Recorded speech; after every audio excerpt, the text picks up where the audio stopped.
Have you ever wondered if exercise actually changed the environment inside your body in a way that makes cancer spread more difficult? Today, we're going to explore something fascinating from modern scientific research. Studies published in major journals suggest that intense blood flow during exercise may create conditions that make life harder for circulating tumor cells. But what does that really mean, and how strong is the evidence?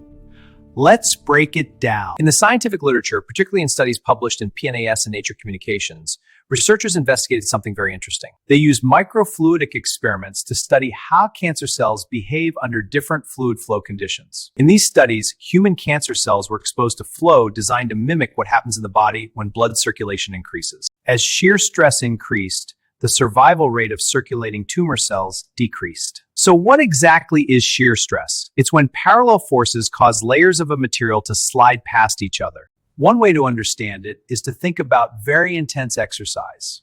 For example, zone 5 exercise intensity. This is the highest level used for short bursts of maximum effort.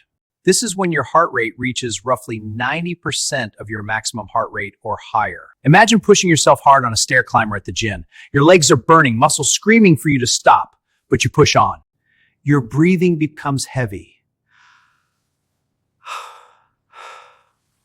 Your heart is pounding.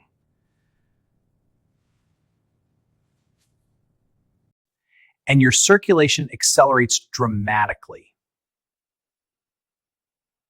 At that moment, blood is moving through your vessels with much greater force. Scientists believe that this increased flow may create a physical environment that is less favorable for tumor cells.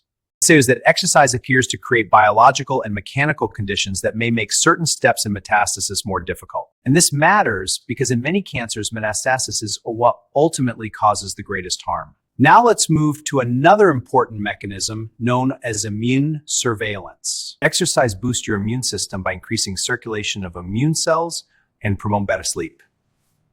During physical activity, certain immune cells are mobilized into circulation.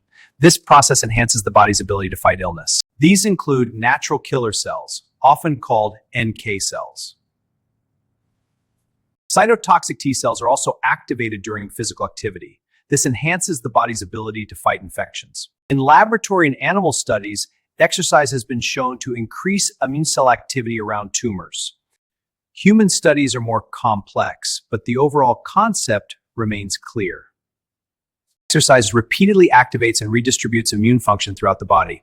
This enhances the body's resilience and overall health. Immune surveillance plays a central role in controlling malignant cells. It detects and eliminates abnormal cells before they become a threat. That is a powerful biological mechanism.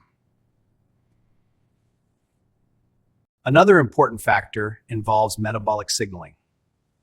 Researchers often explain that exercise improves insulin sensitivity. Exercise may also reduce insulin and IGF-1 signaling pathways. These pathways are closely related to cellular growth signals. Regular physical activity can also help reduce chronic inflammation. Together, these changes alter the biological environment inside the body. This leads to improved cellular function and overall health. These changes may influence signals that otherwise support tumor growth. By addressing these, we can create a less favorable environment for cancer cells. Another major aspect of exercise relates to muscle mass. Many patients undergoing cancer treatment experience significant physiological depletion. Studies show patients with low muscle mass face higher risks of physical decline. They may also experience worse long-term outcomes.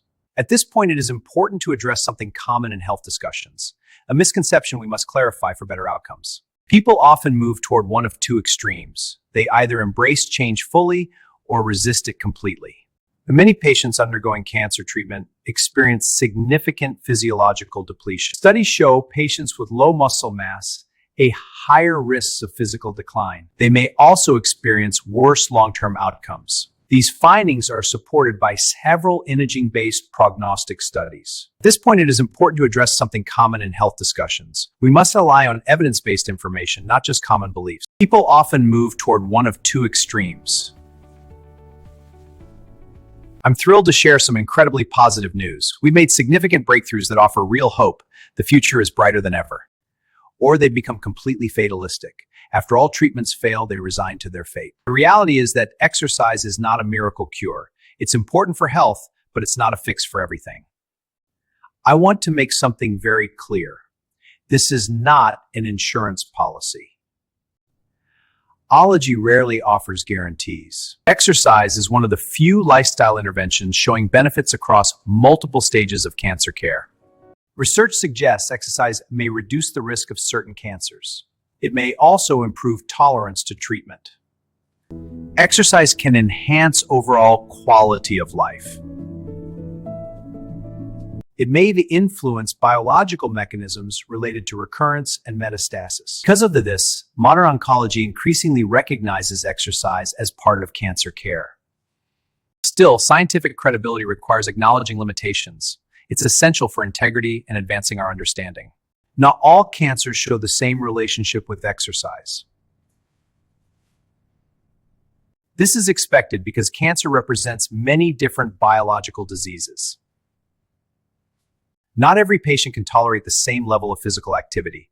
It's crucial to personalize exercise plans to each individual's needs. In some situations, exercise may worsen certain symptoms.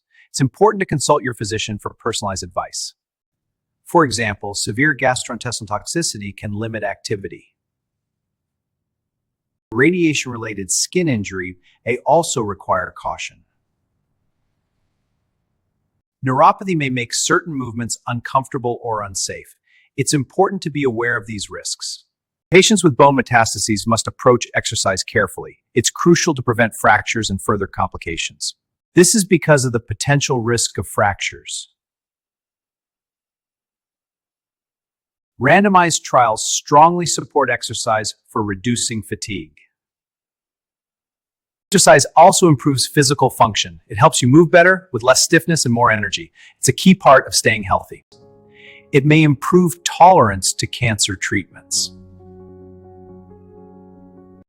However, long-term effects on survival are still being studied. Observational research in colon cancer appears promising. However, long-term effects on survival are still being studied.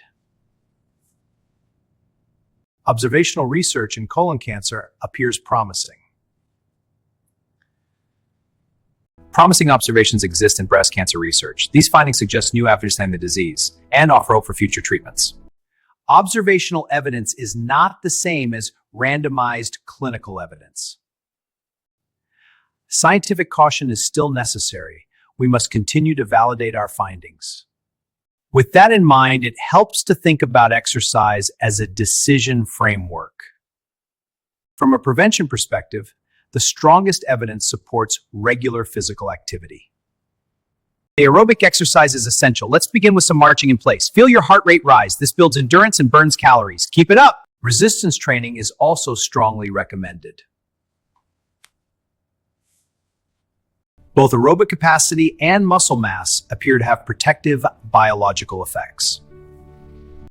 If someone is currently undergoing treatment, the goal changes. We optimize their care and manage expectations. The goal becomes preservation rather than performance. We must focus on lasting health outcomes. Maintaining muscle mass is crucial for overall health as we age. Focus on resistance training and proper protein intake to preserve it. Preserving daily physical function is key to a healthy life. Simple activities like walking and stretching can make a big difference. Healthy sleep patterns are crucial for your well-being. They regulate your body's functions, improve mental clarity, and boost your immune system. Stabilizing mood and emotional health is key to overall wellness. It helps prevent issues and builds resilience, and helping the body tolerate treatment. This is achieved by gradually introducing the therapy, allowing the body to adapt and respond effectively. For cancer survivors, the goal often becomes rebuilding physiological reserve. This is about regaining your strength and vitality. Regaining muscle mass is vital for recovery. It rebuilds strength, supports immunity, and improves life quality. We'll tailor a plan to help you succeed. Rebuilding strength takes time and patience. Your body is resilient. With proper care, you will regain your full vitality. And improving aerobic capacity. If we summarize the entire scientific picture in one sentence, it would be this. Exercise is not just a motivational concept. It's a cornerstone of health, backed by science. It is a repeated physiological stress. This stress reshapes metabolism, immunity, circulation, and muscle. These are exactly the biological systems that cancer interacts with. The key takeaway is not that exercise cures cancer. While it offers many benefits, it is not a replacement for medical treatment.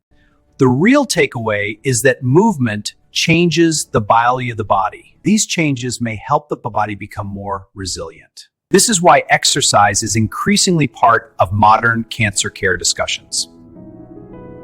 If you found this explanation helpful, consider subscribing to continue learning about the science of health. Stay curious, and I will see you in the next video.